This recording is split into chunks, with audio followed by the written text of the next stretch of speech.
الحمد لله رب العالمين والصلاة والسلام على أشرف الأنبياء والمرسلين نبينا Muhammad وعلى آله وأصحابه أجمعين. Donc dans le troisième cours de la semaine dernière, on avait évoqué trois règles concernant les noms et attributs d'Allah subhanahu wa ta'ala. Donc la première règle, c'est que le sens des attributs est connu, mais pas le comment. Donc Allah subhanahu wa ta'ala s'adresse à nous avec des mots que nous comprenons, que nous connaissons. Mais le comment de ces sens n'est pas connu. Donc quand Allah Azza wa Jal nous dit qu'il a un visage, nous dit qu'il a une main, nous dit qu'il a un pied, nous dit qu'il a deux yeux, tous ces mots-là, nous les comprenons de la même manière qu'ils ont été exprimés par Allah subhanahu wa ta'ala et de la même manière que les Arabes le comprenaient. Vous avez saisi? Par contre, le comment de ces noms, le comment de ces attributs, est inconnu. Donc il y a un comment. Il y a un comment sur le visage d'Allah, sur la main d'Allah, sur les yeux d'Allah, sur la puissance, la sagesse, tout ça, il y a un comment. Mais il est inconnu dans ses détails. Parce qu'Allah subhanahu wa ta'ala nous en a pas informé. Et quand Allah ne nous informe pas d'une chose, on s'abstient de tout commentaire et on s'abstient de toute interprétation. Et pourquoi on évoque cette règle-là? Parce que les innovateurs ont rejeté cela en disant que si on affirme les attributs, qu'Allah il a une main, qu'Allah il a un visage, ça veut dire que Allah Azza wa Jal ressemble à ses créatures. Donc ils ont mis un comment. Et pour rejeter ce comment, qu'est-ce qu'ils ont fait? Ils ont détourné le sens des attributs d'Allah Azza wa Jal. Donc ils ont dit la main, ça ne veut pas dire la main comme nous on connaît. La main, ça veut dire le fait qu'Allah, il fait preuve de générosité, de donation envers ses serviteurs. Donc à chaque fois que Allah vient avec un attribut qu'eux ne veulent pas accepter, parce que dans leur esprit, affirmer cet attribut, c'est faire ressembler Allah à ses créatures, donc ils changent le sens des attributs. Donc nous, on dit que les attributs cités par Allah Azza wa Jal dans le Coran ou dans la Sunna de notre prophète, on y croit de la manière dont ils ont été cités. Le comment est inconnu. Et le fait d'y affirmer ne veut pas dire qu'Allah ressemble à ses créatures. Donc tous les attributs correspondent à la grandeur d'Allah. La main d'Allah correspond à sa grandeur. Donc Allah a une description qui est spécifique à la grandeur et à la perfection d'Allah Azza wa Jal. Comment elle est dans son détail, on ne sait pas. Et ainsi de suite pour l'ensemble des noms et plutôt des attributs d'Allah subhanahu wa ta'ala. La deuxième règle qu'on a évoquée, qui est en réalité la 11e, la raison saine, elle est toujours conforme au texte authentique. Donc on a vu, la première règle qu'on a évoquée, c'est que la raison, elle ne devance pas les textes. La raison ne devance pas les textes. Et la raison saine ne contredit jamais les textes.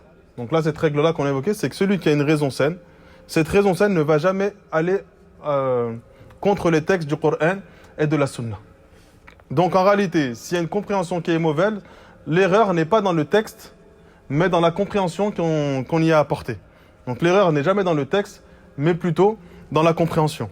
Donc la raison saine n'est jamais en opposition avec les textes authentiques. Donc ta raison n'est pas censée rejeter le fait qu'Allah a une main, le fait qu'Allah a un visage, si tu es doté d'une raison saine. La 12e règle qu'on a évoquée, c'est que les noms d'Allah, tous les noms d'Allah, ils désignent un seul être qui est qui? Allah. Donc le miséricordieux, le puissant, le sage, le fort, le Jabbar, le dominateur suprême, et ainsi de suite. Tous les noms d'Allah subhanahu wa ta'ala. Mais tous ces noms, ils ont des attributs différents. Donc tous ces noms, de ces noms-là, dérivent de nombreux attributs qui sont différents. Mais tous ces attributs, ils qualifient également un seul et même être. Pourquoi on évoque cette règle-là? Ça a été en réponse aux Mu'tazila. Les Mu'tazila, ils ont rejeté tous les attributs d'Allah Azza wa Jal. Parce que pour eux, il n'était pas cohérent que des attributs s'opposent. Donc Allah Azza wa Jal, il est miséricordieux. Donc son nom, Ar-Rahman, Ar-Rahim, découle un attribut, c'est cette miséricorde. C'est pas cohérent qu'un seul être possède et la miséricorde et qu'il est dur en châtiment. Qu'un seul être est à la fois puissant, à la fois sage. Qu'un seul être donne et prive à la fois. Donc tous ces attributs, ils ont trouvé que dans ces attributs, il y avait des oppositions, des incohérences. Donc ils ont dit en réalité, si on affirme plusieurs attributs, ça voudrait dire qu'il y ait plusieurs divinités.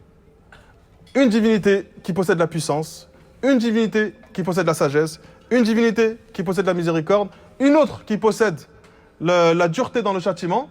Et en fait, affirmer ces attributs, c'est affirmer qu'il y a plusieurs divinités. Donc qu'est-ce qu'ils ont fait pour pas aller dans cette croyance? Ils ont rejeté tous les attributs d'Allah subhanahu wa ta'ala. Tous les attributs, ils les ont rejetés, ils ont affirmé que les noms.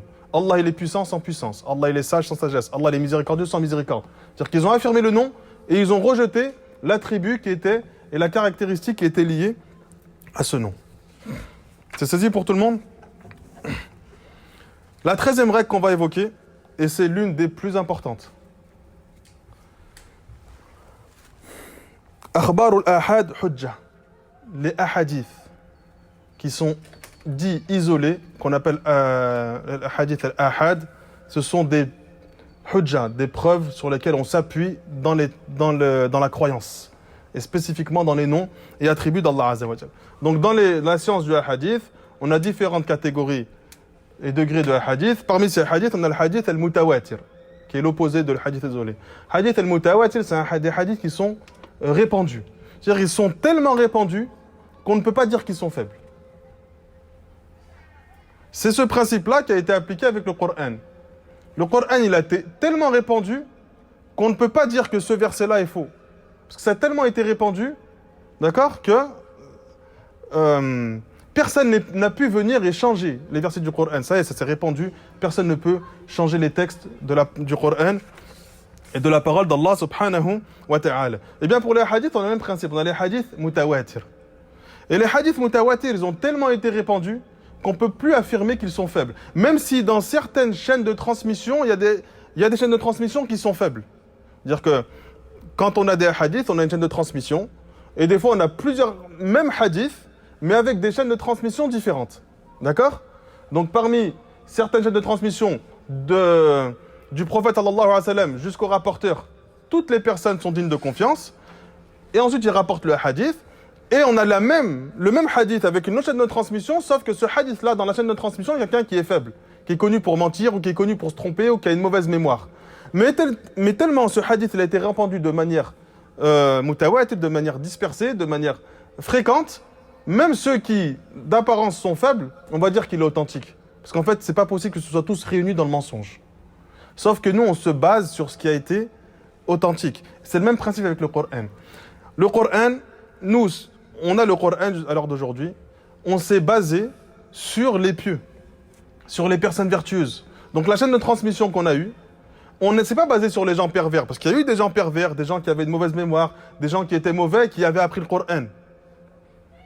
Eux, en fait, ils sont venus appuyer le fait que ces gens pieux et vertueux qui ont transmis le Coran étaient vraiment véridiques. C'est-à-dire que même les gens pervers, même les gens qui avaient une mauvaise mémoire, une mauvaise compréhension, ils sont venus pour appuyer ce que les gens pieux ont dit. Mais nous, en réalité, on ne s'est pas basé sur les gens qui se sont trompés ou qui ont l'habitude de se tromper. On se base sur les gens qui sont pieux et vertueux. Mais eux, étant donné qu'ils sont venus avec des informations similaires à ces gens pieux et vertueux, on va dire que ces informations-là, malgré qu'ils sont connus pour se tromper ou connus pour mentir, ce moment-là, il a été juste. Et c'est là où on comprend l'incohérence des coranistes qui rejettent les hadiths, parce que pour le hadith, c'est la même chose. Les hadiths qui sont mutawatir, qui sont très répandus, ou tout autre hadith dans les règles de hadith, dès du moment qu'il est authentique, on le prend. S'il y a d'autres hadiths avec une chaîne similaire, avec une chaîne de transmission dans lesquelles il y a des imperfections, ou peut-être il y a des personnes qui sont connues pour mentir, ils viennent simplement renforcer quelque chose qui est déjà authentique. Mais en fait, on ne se base pas sur eux, on se base sur ce qui est déjà authentique. Donc si tu rejettes les hadiths de ces gens pieux et vertueux, ce sont les mêmes personnes qui ont rapporté le Coran jusqu'à nos jours. Donc pourquoi tu rejettes le hadith et tu ne rejettes pas le Coran qu'ils ont rapporté? Parce qu'on n'a pas eu de nouvelles révélations. Chaque génération, Allah n'envoie pas un nouveau prophète pour nous révéler le même Coran. Donc il a été transmis de génération en génération jusqu'à venir à nous. Mais tellement ça a été répandu, plus personne n'a pu venir et falsifier. Et bien les hadiths mutawatir, c'est le même principe. Il y en a, ils sont tellement répandus que ça y est, c'est devenu courant. Plus personne ne peut dire que ce hadith, il est faible. Par contre, il y a une catégorie de hadiths qui est opposée à cela. C'est ce qu'on appelle les hadiths ahad, les hadiths isolés. Et les hadiths isolés, ils ont trois catégories, trois sous-catégories. La première, c'est les hadiths isolés qui sont mashhour, c'est-à-dire qui sont connus. Et les hadiths mashhour, c'est des hadiths qui, à chaque niveau, donc dans la chaîne de transmission, à chaque niveau, il y a au moins 3 personnes qui ont rapporté ce hadith. Donc dans chaque chaîne de transmission, il y a au moins 3 personnes. Donc c'est pas très répandu. C'est-à-dire qu'en fait, ce hadith-là, il a été rapporté par 3 personnes, minimum. Celui-là, c'est celui qui est mashhour. D'accord? Donc si ces 3 personnes, elles sont connues pour être dignes de confiance, elles ne sont pas connues pour mentir, elles ne sont pas considérées faibles par les savants, et qu'à chaque chaîne de transmission, on a ce même principe, c'est-à-dire que tous sont authentiques, on prend tous le hadith d'eux, alors le hadith du prophète sera authentique, même si en réalité, il n'est pas très connu des gens. Ensuite, on a un degré qui est inférieur, c'est le hadith qui est aziz. Donc on va le traduire en réalité, le sens qui se rapproche le plus, c'est un hadith qui est rare. C'est le même principe, sauf qu'au lieu d'avoir 3 personnes par chaîne de transmission, on a 2 personnes. D'accord? En fait, il n'y en a que 2.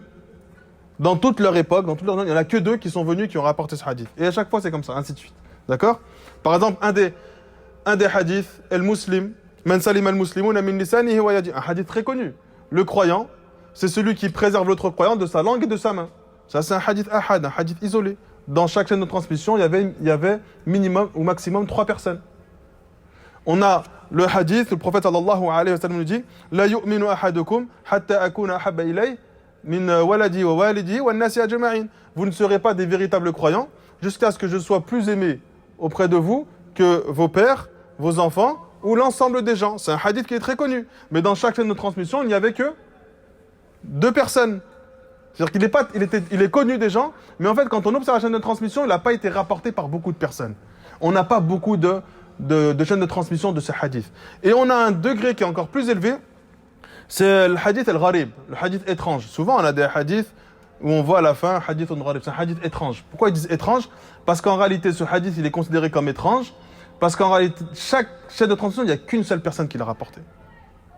Quel est le hadith le plus connu qui est gharib? Innamal a'malu binniyat, l'un des hadiths qui est le plus connu. Les actes ne valent que par leur intention. Et ce hadith, qui est l'un des hadiths les plus connus, en réalité, c'est un hadith gharib. Il n'y a qu'une personne à chaque fois qui a rapporté le hadith. Donc il n'était pas répandu. Il n'était pas répandu. Donc à chaque fois, il n'y a qu'une hadith. Qui est-ce qui a rapporté ce hadith? Parmi les compagnons, Omar. Omar, est-ce qu'il rapporte beaucoup de hadiths?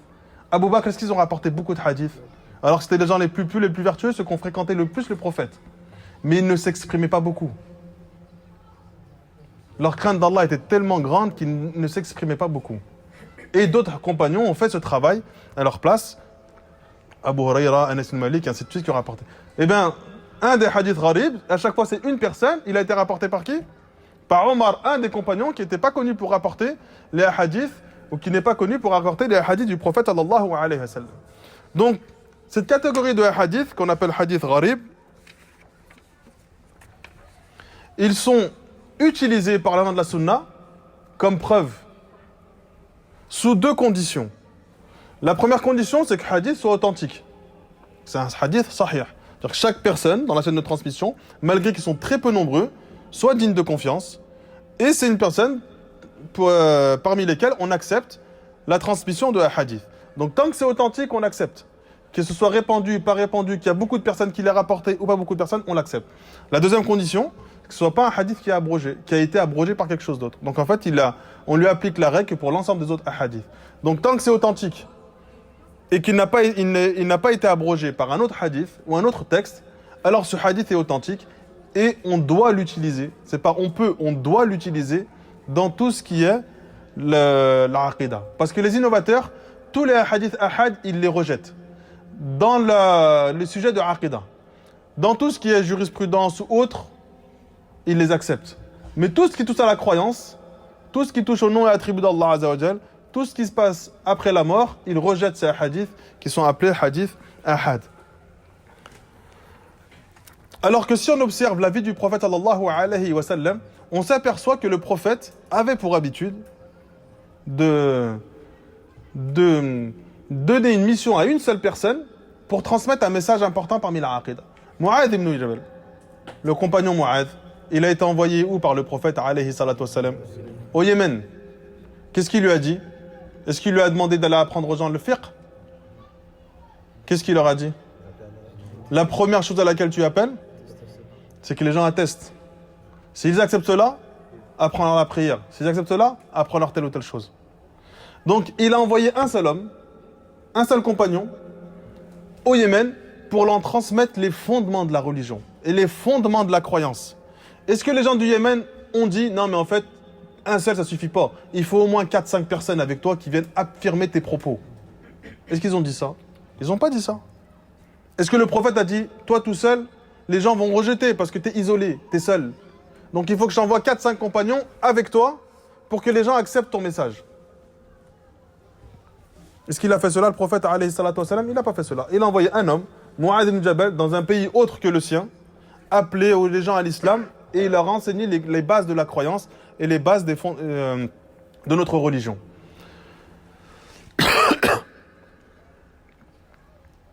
Et on a des hadiths dans Sahih Muslim, Sahih al-Bukhari, où on a de nombreux textes dans lesquels le prophète envoie des gens dans différents pays, différentes villes, différentes tribus, pour appeler les gens à l'islam. Donc des fois c'était un compagnon, des fois c'était deux. Quand le prophète il est parti à Taïf, il est parti avec un seul compagnon, donc ils étaient que deux.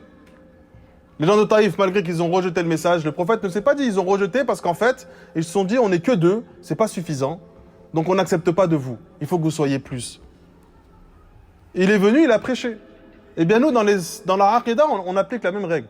Tant que la personne qui vient appeler et ramener le hadith est digne de confiance, on accepte le hadith de cette personne-là. Quand le prophète sallallahu alayhi wa sallam a reçu l'ordre de changer de qibla, donc lorsqu'il était à Médine, il a reçu l'ordre de changer de qibla. Donc avant, il priait en direction de l'Quds. Ensuite, Allah l'a ordonné de prier en direction de Mecca. Il y a combien de compagnons qui sont partis à Quba, donc dans la mosquée qui était proche de la mosquée de Médine, mais dans une tribu un peu plus éloignée. Combien de compagnons sont allés? Un seul. Un seul compagnon est allé à eux pour leur dire, le prophète sallallahu alayhi wa sallam a changé de qibla. Et pendant la salat, ils se sont tournés. Est-ce qu'ils ont dit non, mais en fait, ça suffit pas, il faut qu'on attende qu'il y ait 3, 4, 5 personnes qui viennent confirmer ton propos. Pourquoi ils ont accepté? Parce que celui qui est venu, c'était quelqu'un qui est connu pour dire la vérité. T'es pas connu pour être quelqu'un de faible. Si une personne serait venue à eux, et qui est connu pour mentir, pour se tromper, pour faire beaucoup d'erreurs, ils n'auraient pas accepté, ils auraient attendu confirmation. Mais étant donné qu'il était digne de confiance, et qu'il était authentique, alors cette parole-là a été acceptée par ces personnes-là. On a Dimam ibn Tha'laba, où il s'est porté volontaire et a annoncé au prophète sallallahu alayhi wa sallam qu'il allait chez les gens de sa tribu, d'accord? Banu Sa'd, Ibn Bakr, ils sont partis chez eux, et plutôt il est parti dans sa tribu pour les appeler et leur enseigner les fondements de l'islam. Il était tout seul. Le prophète n'a pas dit non, il faut que tu aies d'autres personnes avec toi. Celui qui est parti à Médine pour appeler les gens à l'islam avant la hijra, comment il s'appelle? Personne connaît?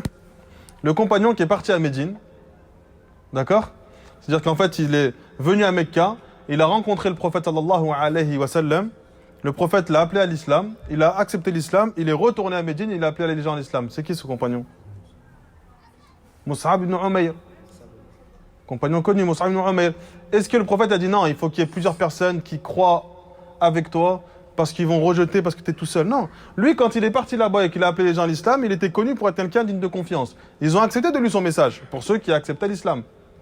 Et ceux qui ont refusé, ils n'ont pas refusé parce qu'il était seul, ils ont refusé parce qu'ils voulaient refuser la religion d'Allah subhanahu wa ta'ala. Eh bien nous, c'est exactement ce qu'on applique dans les hadiths ahad, les hadiths isolés. Du moment que la personne qui rapporte le hadith dans chaque parcelle de cette chaîne de transmission est authentique, est véridique, est sincère, n'est pas connue pour mentir, alors on accepte ce hadith de la part de cette personne-là. Et le prophète sallallahu alayhi wa sallam nous invoque un hadith, il nous dit « Naddarallahu mar'an » سمع منا مقالة فحفظها ووعاها وأداها كما سمعها فرب حامل فقه غير فقيه ورب حامل فقه إلى من هو أفقه منه. Le prophète alayhi salatu wa sallam nous dit qu'Allah se fasse resplendir de beauté la personne qui aura entendu quelque chose venant de nous et qui l'aura transmis tel qu'il l'a entendu. Pas plusieurs personnes, ne serait-ce qu'une personne entend une chose et qui la transmet comme elle est venue, qui est connue pour être digne de confiance, tu acceptes de lui cette vérité. Et il dit ensuite, en effet, il se peut que celui à qui parviendront mes propos soit plus attentif, plus perspicace que celui qui les a prononcés. C'est-à-dire que c'est possible que toi, tu vas prononcer un hadith à quelqu'un, mais lui, la façon dont il va réceptionner ce hadith, le mettre en application, le comprendre, il va être beaucoup plus juste que toi. C'est-à-dire qu'en fait, toi, tu lui as rapporté ce hadith, mais lui, il en a plus profité que toi. Tu vas lui rapporter ce hadith et lui, il va mieux le comprendre que toi. C'est dans ce sens-là, on voit de nombreux savants, quand ils rapportent des hadiths et qu'ils donnent des explications, certains ont des explications plus profondes que les autres. Parce qu'en fait, il a assimilé ce hadith et il en a une compréhension totalement différente que les autres. Et en fait, ce hadith-là lui a plus profité et lui a permis de plus se rapprocher d'Allah Azza wa Jal et de nous expliquer à nous le sens parfait ou qui se rapproche le plus de ce que le prophète sallallahu alayhi wa sallam a voulu nous dire. Donc il nous est obligatoire pour chaque croyant d'accepter ces hadiths ahad. Ça, c'est l'une des règles les plus importantes. Parce que de nombreux textes sur les attributs d'Allah Azza wa Jal sont issus de hadiths ahad. Et c'est pour cela qu'ils sont entrés par cette porte-là. Après avoir compris le raisonnement de Ahl-Sunnah sur leurs incohérences quant au fait de rejeter les attributs d'Allah, parce que si on accepte les attributs, c'est qu'il y a plusieurs divinités. Si on accepte les attributs, c'est qu'on fait ressembler à Allah ses créatures. Tous les gens de la Sunna ont répondu à cela. Ils sont venus par une autre porte. Ils vont dire non, en fait, on les rejette parce qu'ils sont issus de hadiths qui, pour nous, dans la science de la croyance, dans la aqidah, ce sont des hadiths qu'on n'accepte pas. Donc ils sont venus avec une porte différente. Parce qu'en fait, ils ont compris l'incohérence de leurs propos, alors ils sont venus avec d'autres subtilités. Que les gens de la Sunna ont répliqué avec ce qu'on a évoqué par rapport aux différents compagnons. Et des textes comme ça, il y en a beaucoup. Et le prophète sallallahu alayhi wa sallam avait pour habitude d'envoyer un seul homme pour prêcher aux gens les bases et les fondements de la religion d'Allah subhanahu wa ta'ala. Donc, les hadiths où Allah subhanahu wa ta'ala nous informe qu'il a des doigts, ils sont issus de hadiths ahad, qu'Allah subhanahu wa ta'ala rigole, qu'Allah subhanahu wa ta'ala se réjouit, qu'Allah subhanahu wa ta'ala sourit, qu'Allah subhanahu wa ta'ala se met en colère ou autre. Tout ça, ils sont issus de hadiths. Donc, quand ils ne sont pas directement affirmés par le Coran et qu'ils sont venus dans la Sunna sans que ces attributs ne soient cités dans le Coran, alors ils les rejettent parce que ce sont des attributs, ce sont des hadiths qu'ils considèrent comme ahad isolés. C'est compris pour tout le monde? La 14e règle.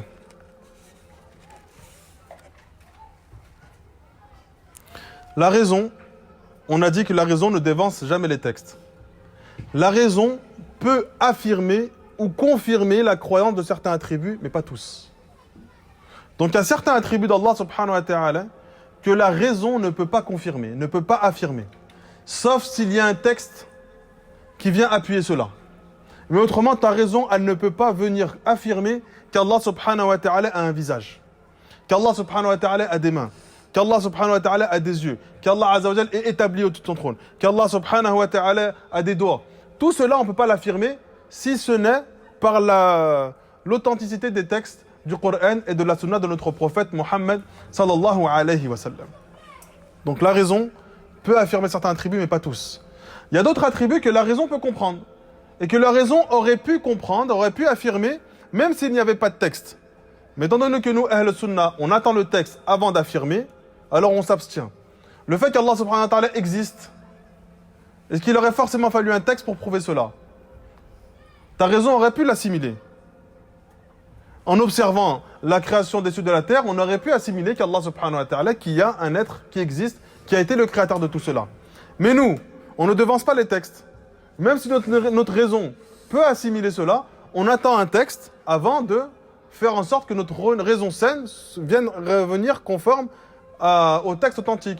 On a des gens qui ne sont pas musulmans, qui ne croient pas en Allah, en son prophète, qui ne croient pas en Allah, mais ils croient en fait qu'il y a un être qui a créé tout ça. Pourquoi? Parce que leur raison a été capable d'assimiler cela.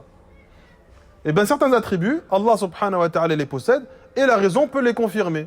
Tant que cette raison-là vient s'installer après les textes du Coran et de la Sunna. Donc le fait qu'Allah subhanahu wa ta'ala existe, le fait qu'Allah subhanahu wa ta'ala a la vie parfaite, le fait qu'Allah a la connaissance de tout ce qu'il se passe dans son royaume, le fait qu'Allah entend tout, le fait qu'Allah voit tout, le fait qu'Allah possède cette miséricorde ou se met en colère contre ceux qui s'opposent à lui, tout cela, la raison peut le comprendre. Donc, cette règle-là, la raison peut confirmer et affirmer certains textes, certains attributs, afwan, d'autres non. Mais quoi qu'il en soit, cette raison-là vient toujours suivre les textes du Coran et de la Sunna de notre prophète Mohammed sallallahu alayhi wa sallam. Et retenez bien cette règle, parce qu'il y en a une qui va arriver derrière, ou plus tard, qui va lui ressembler. Et on va comprendre en fait pourquoi ces règles-là sont établies, pour répliquer en réalité à qui? Aux Ash'a'ira. Aux Ash'a'ira qui sont venus affirmer 7 attributs, et ils ont rejeté tout le reste. Donc retenez bien cette règle. La 15e règle.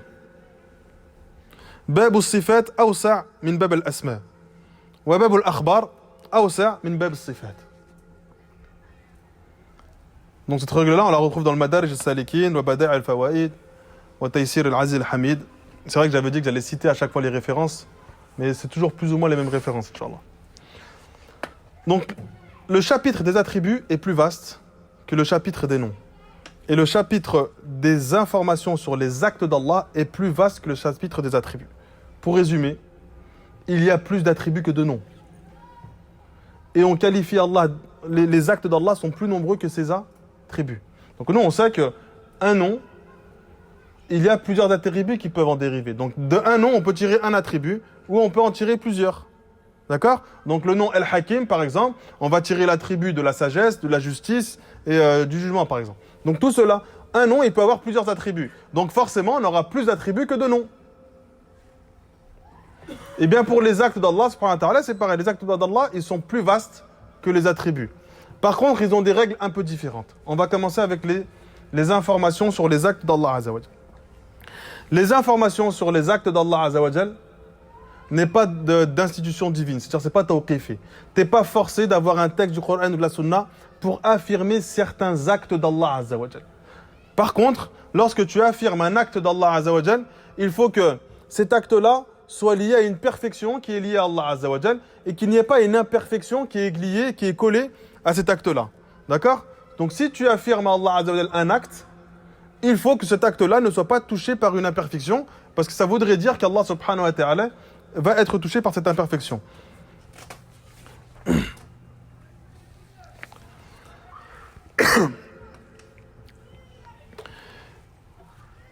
Par exemple, Allah Azzawajal nous informe qu'il va venir le jour du jugement.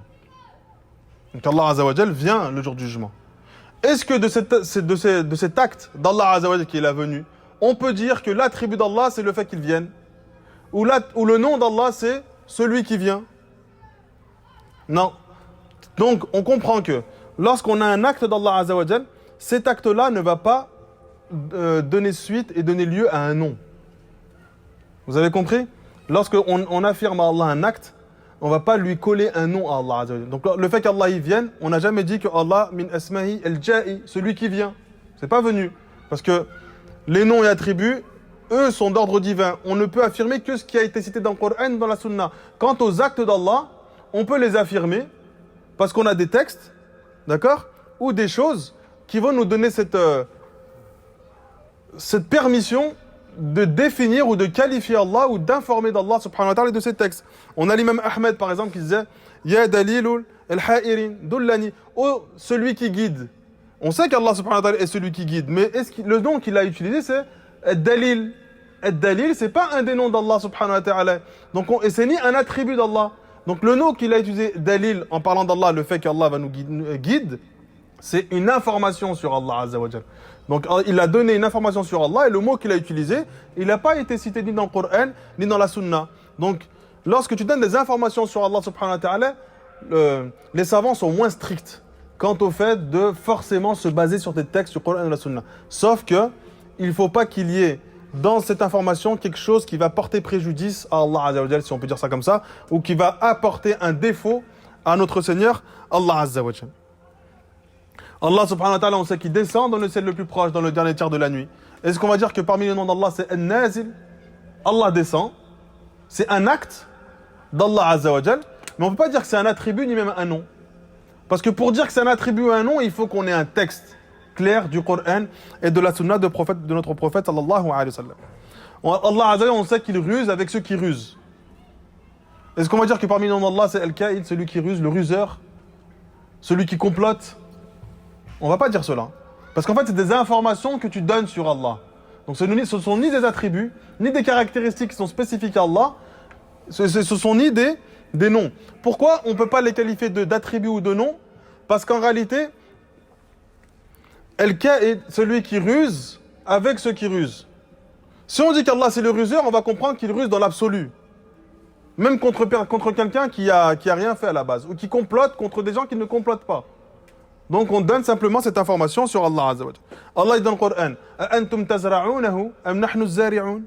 Est-ce que c'est vous qui les cultivez ou en sommes-nous les cultivateurs? Est-ce qu'on va dire que parmi les noms d'Allah c'est Az-Zari' alors qu'Allah dans le Coran il dit Antum tazra'unahu am nahnu zari'un? Est-ce que le nom d'Allah c'est Az-Zari', le cultivateur? Non, c'est ni un nom ni un attribut, c'est une information sur les actes de notre Seigneur, Allah subhanahu wa ta'ala.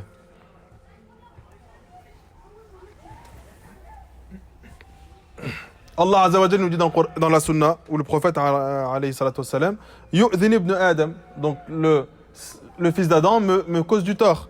Yasubbu ad-dahr wa ana ad-dahr. Il insulte le temps et c'est moi le temps. C'est moi qui retourne la nuit et qui fait succéder la nuit du jour. Est-ce qu'on va dire que parmi les noms d'Allah c'est Al-Muqallib, celui qui retourne ou qui fait succéder la nuit du jour? On ne peut pas le dire.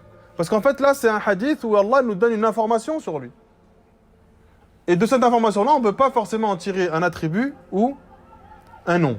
Donc lorsqu'on a un khabar, une information sur les actes d'Allah, on n'a pas droit d'en tirer un attribut, ni même d'en tirer un nom. Ça reste une information sur Allah. On ne peut pas dire qu'Allah c'est un cultivateur parce qu'il fait partie de ses actes. Et de cet acte-là, on ne peut pas dire que Allah Azza wa Jal est le cultivateur.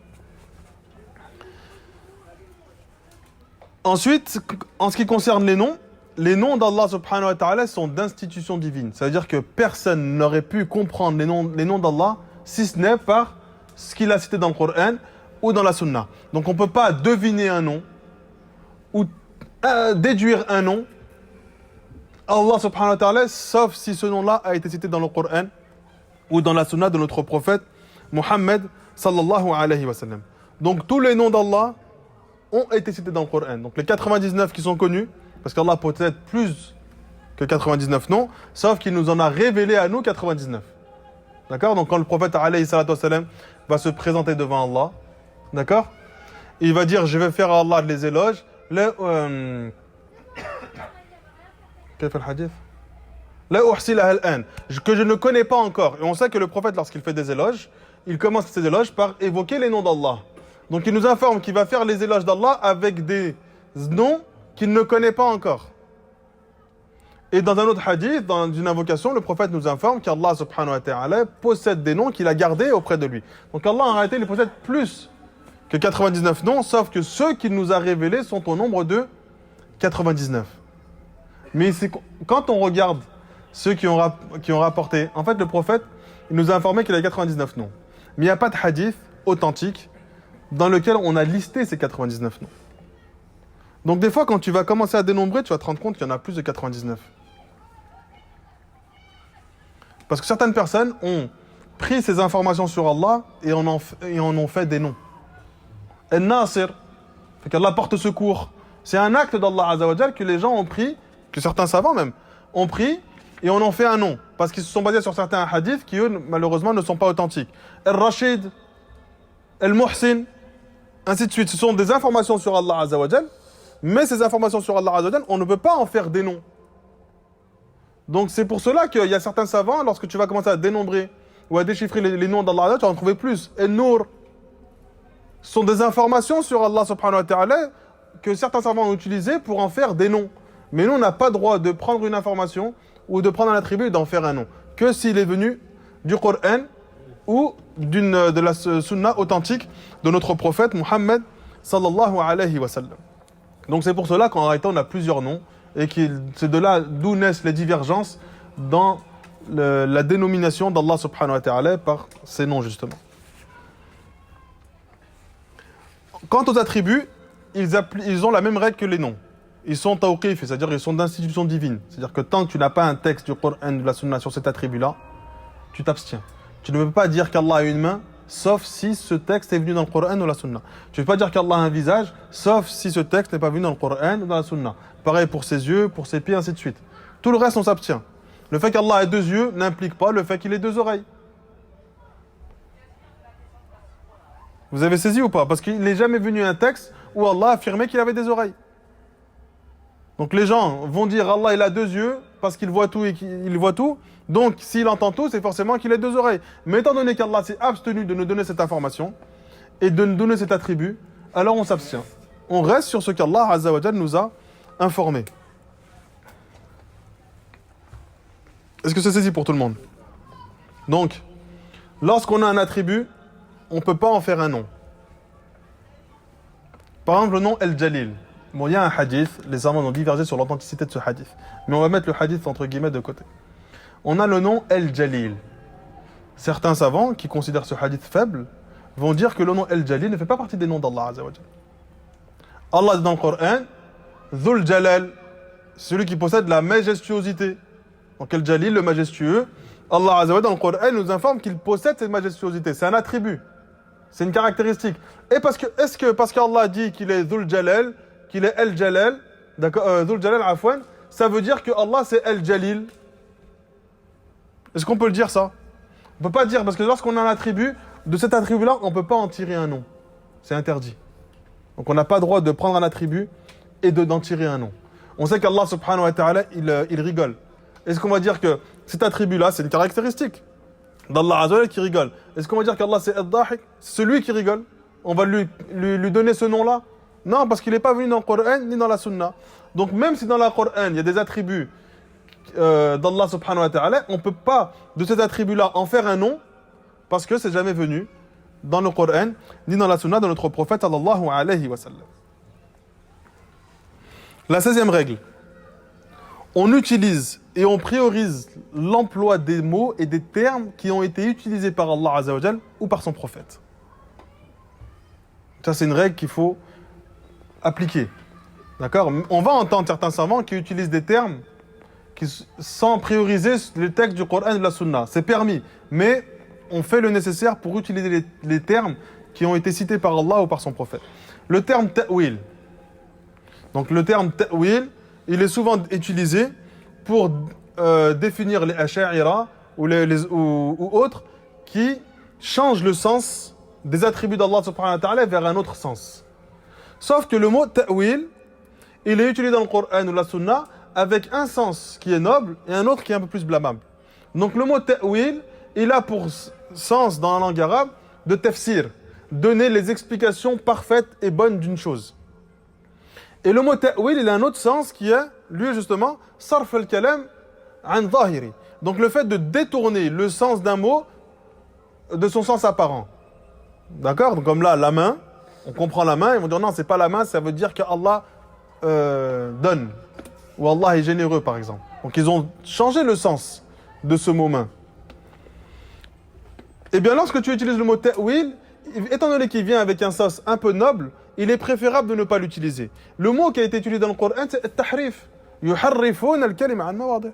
Ils détournent les mots ou les textes de leur véritable sens. Et ce mot tahrif, il est venu que de manière blâmable dans le Coran ou dans la Sunna. Donc lorsqu'on parle de ta'wil, il est préférable d'utiliser le mot at-tahrif.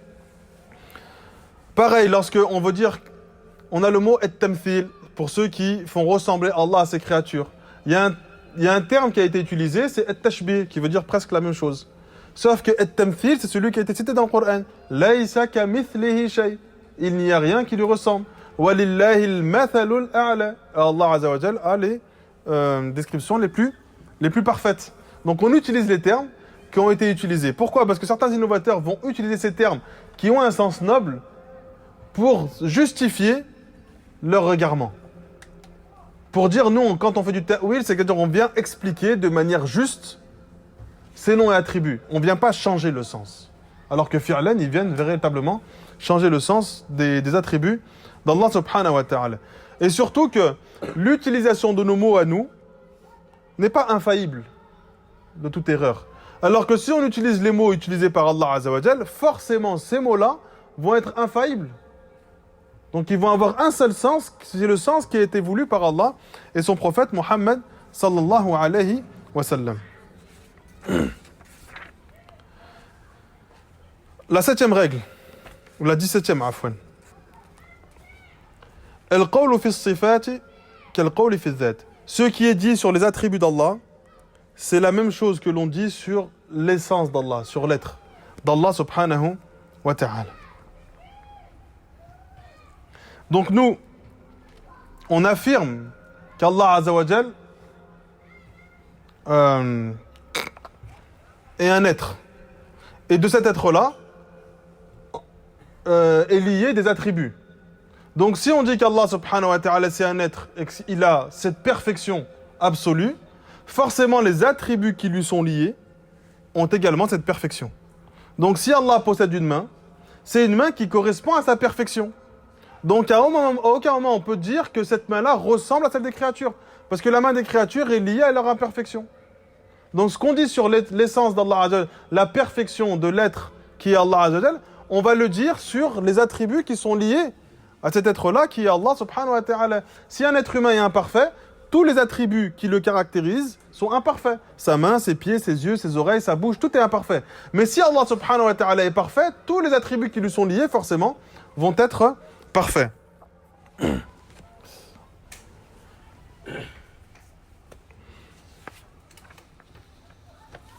Donc le visage d'Allah, c'est un visage qui correspond à la perfection d'Allah. La main d'Allah est une main qui correspond à la perfection d'Allah. La puissance d'Allah est une puissance qui correspond à la perfection d'Allah.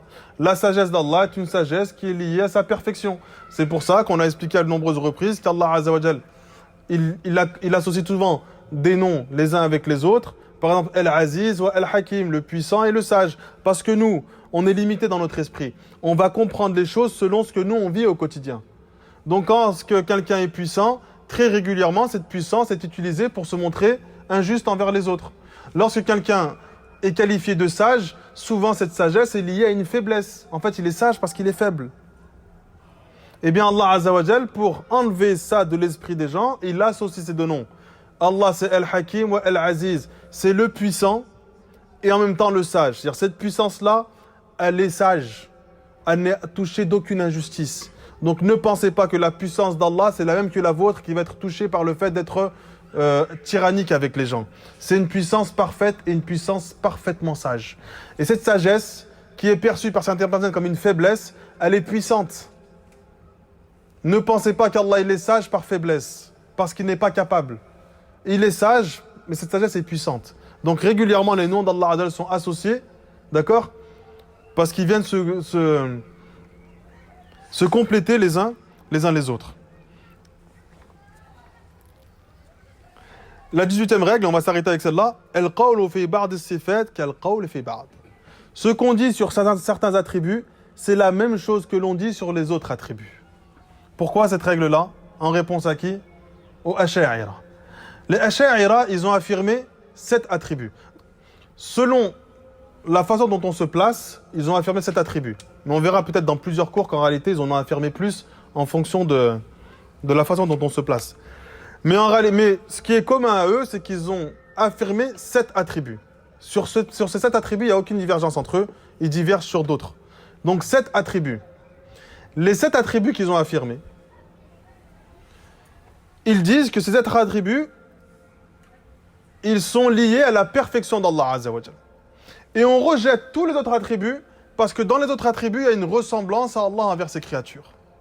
Donc nous, ce qu'on va leur dire, on va leur dire, ce que vous avez dit sur ce 7, c'est ce que vous devez dire sur tous les autres. Si les 7 attributs que vous avez affirmés sont liés à la perfection d'Allah, dites la même chose sur tous les autres attributs que vous avez rejetés. Les autres attributs que vous avez rejetés sont liés à la perfection d'Allah Azza wa Jal. Mais eux, ils font devancer leur raison sur les textes. Ils ont affirmé que les attributs que leur raison était capable de comprendre. Donc ils ont pris tous les attributs et ils ont mis leur raison face à cet attribut et ils en ont sorti 7. Pour d'autres plus. Al-Qudra. Qu'Allah il est capable de faire les choses. Si Allah il est capable de faire les choses, c'est-à-dire qu'il a Al-Irada. Il a la volonté de faire les choses. Donc pour être capable, il faut avoir cette volonté. Al-Haya. Allah est vivant, il lui a attribué la vie. Donc Allah subhanahu wa ta'ala, il est vivant, il est capable, il a la volonté de faire les choses. S'il a la volonté de faire les choses, forcément il faut qu'il ait la connaissance de chaque chose, ce qui se passe dans son royaume. Donc ils ont attribué al-ilm, la connaissance, la science.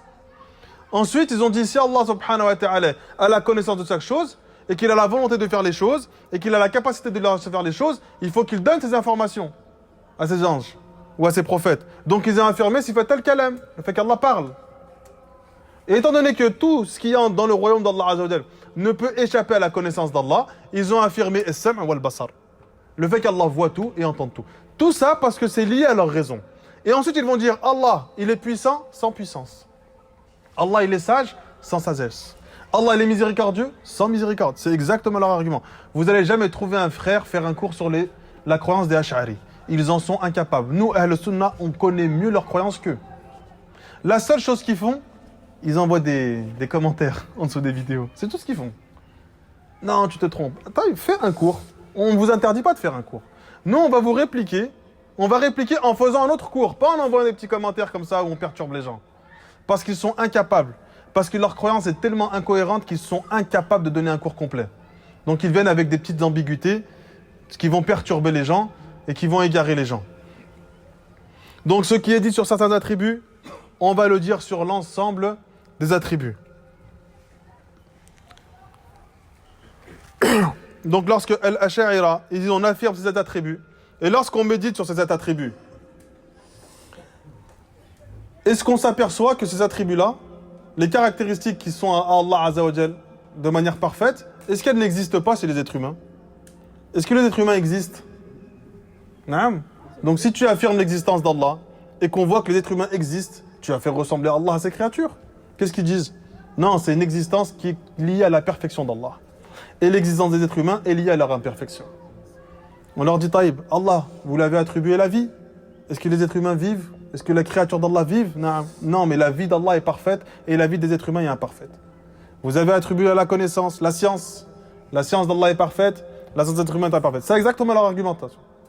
Et bien pourquoi vous ne faites pas ça sur tous les attributs? La main d'Allah est parfaite, la main des êtres humains est imparfaite. Elle ne lui ressemble pas.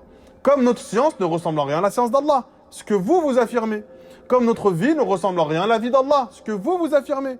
Notre volonté de faire les choses ne correspond pas et n'est pas similaire à la volonté d'Allah de faire les choses. Elle est liée à sa perfection, elle est liée à notre imperfection. Donc dites ça sur l'ensemble des attributs. Pourquoi vous êtes arrêté à 7? Parce que les 7, c'est ce que votre aql a été capable de comprendre. Et tout le reste, leur raison n'a pas été. C'est pour ça que, étant donné qu'ils ne peuvent pas rejeter les noms, ils vont rejeter que les attributs. Donc Allah est puissant, sans puissance. Allah est fort, sans force. C'est-à-dire qu'Allah, il est fort, mais on ne lui attribue pas la force. Allah est miséricordieux, sans miséricorde. Et ainsi de suite, avec tous les attributs de notre Seigneur, Allah subhanahu wa ta'ala. Donc, al-qawl fi ba'd sifat kal-qawl fi ba'd. Donc, ce qu'on dit sur certains attributs, c'est ce qu'on va dire sur l'ensemble des attributs d'Allah subhanahu wa ta'ala. Donc, lorsqu'il rejette, par exemple, il rejette le fait qu'Allah se mette en colère, parce qu'il dit si Allah se met en colère, cette colère-là vient de l'envie de se venger. Donc en fait, c'est eux qui font ressembler Allah à ces créatures. Nous, on dit que la colère d'Allah, elle est parfaite. Et la colère des créatures est imparfaite. Elle est liée à une envie de vengeance. Donc vous, votre argumentaire, dans votre argumentation, vous faites ressembler Allah à ces créatures. Et pour pas tomber dans ça, vous dites, bah alors Allah, il ne se met pas en colère. Pourquoi vous dites pas ce que vous dites pour l'ensemble des 7 que vous avez affirmés? Allah se met en colère, cette colère est liée à sa perfection. Et notre colère à nous est liée à notre imperfection. Et notre colère ne ressemble en rien à celle d'Allah subhanahu wa ta'ala.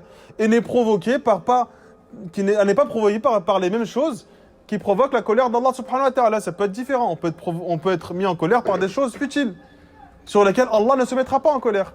Parce que notre colère est liée à notre imperfection. Et la colère d'Allah est liée à la perfection de notre Seigneur, Allah subhanahu wa ta'ala. Donc ce que les Ash'ira, ils ont affirmé sur les 7 attributs, et le fait qu'ils ne refusent de faire ressembler Allah sur ces 7 attributs, c'est ce qu'ils vont devoir faire sur l'ensemble. Et ce qui nous différencie, dans les grandes lignes, entre nous et les Ash'ira, c'est ça. Donc on a les Mu'tazili, qui ont rejeté tous les attributs d'Allah. Donc ils ont affirmé les noms, ils ont rejeté tous les attributs.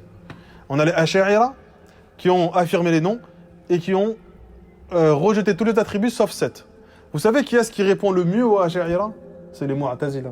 Si vous prenez les livres des Mu'tazili, vous allez trouver des répliques aux Ash'ira extrêmement puissantes. Parce que les Ash'ira, ils sont nés à cause des Mu'tazili.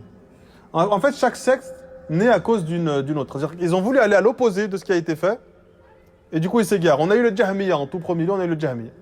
Eux, ils sont venus, ils ont rejeté et les noms et les attributs. C'est pour ça que les Jahmiya, ils sont considérés comme des mécréants et pas les Mu'tazili ni les Ash'ira. Ils ont rejeté les noms d'Allah et les attributs. Pour eux, les noms d'Allah, Azza wa Jalla, ils viennent avec un sens différent que ce que nous, on connaît. Donc, ils ont tout rejeté. Les Mu'tazili sont venus, ils ont dit, on va affirmer les noms, mais on va rejeter les attributs. Les Ash'ira, ils sont venus, ils ont dit, non, on va affirmer quelques attributs, 7, sur lesquels ils sont unanimes. Ensuite, ils divergent. Il y en a, ils vont jusqu'à 13, jusqu'à 20, jusqu'à 30, selon la façon dont on se positionne. D'accord? On le verra, Inch'Allah, peut-être plus tard. Et Ahl-Sunnah qui viennent avec de manière juste, on affirme les noms, et on affirme tous les attributs, et chaque attribut correspond à la grandeur d'Allah. Et on s'arrête là. Sans donner de comment, sans faire ressembler à Allah, à ses créatures. Ila huna, subhanaka Allahumma wa bihamdik, la ilaha illa anta, astaghfiruka wa atubu ilayk. Donc là, toutes les règles qu'on voit, j'essaie de les évoquer de manière concise. Dans la suite des cours, on va peut-être voir les règles dans le Qawa'id al-Muthla de Cheikh al-Uthaymin, ou peut-être on en verra plus de détails. Mais là, d'abord, on instaure des bases solides pour qu'on puisse montrer notre édifice, Inch'Allah ta'ala. Barakallahu fikum. Ahsan Allah ilayk, ya Ami Yusuf. أحسن الله إليك يا شيخ. أنت أنا مازال صغير.